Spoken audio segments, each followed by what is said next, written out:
the end of King Solomon's reign over Israel, God told a man named Jeroboam that he would become king over all but one of the tribes of Israel. But Solomon wasn't ready to give up the throne, so he tried to kill Jeroboam, who escaped and fled to Egypt. A short while later, Solomon died, and his son Rehoboam was named king. The people were unhappy with the heavy taxes placed on them and went to complain, along with their spokesperson, Jeroboam. Despite their complaints, the king refused to listen. Furious, most of Israel made Jeroboam their leader and lived in the northern territory called Israel, where Rehoboam ruled over the southern tribe called Judah. After being a united country for many years, Israel was now split in two.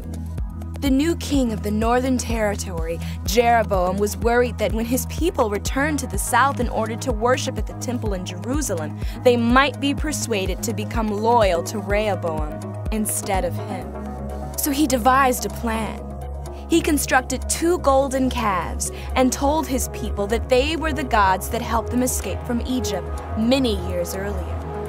Then he had a huge festival to worship these gods, and unbelievably, the Israelites went along with it. Then one day, Jeroboam was at one of the altars making a sacrifice, when a man who followed God approached Jeroboam and warned him that his kingdom would soon be ruined. Jeroboam stretched out his arm and shouted, "Seize him!"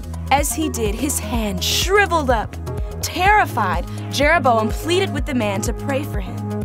So the man prayed for Jeroboam's hand, and it was healed. Even after this display of God's power, Jeroboam still led the people to worship other gods. For years, Jeroboam and Rehoboam were at war. When Rehoboam died, his son and then grandson took over as kings of Judah. His son worshipped other gods just like his father. But Rehoboam's grandson, Asa, was different. Asa got rid of the idols and was fully committed to following God. The northern kingdom of Israel continued to be led by a series of wicked men, none of whom followed God. One of these kings was Ahab, who did more evil in the eyes of God than any king before him.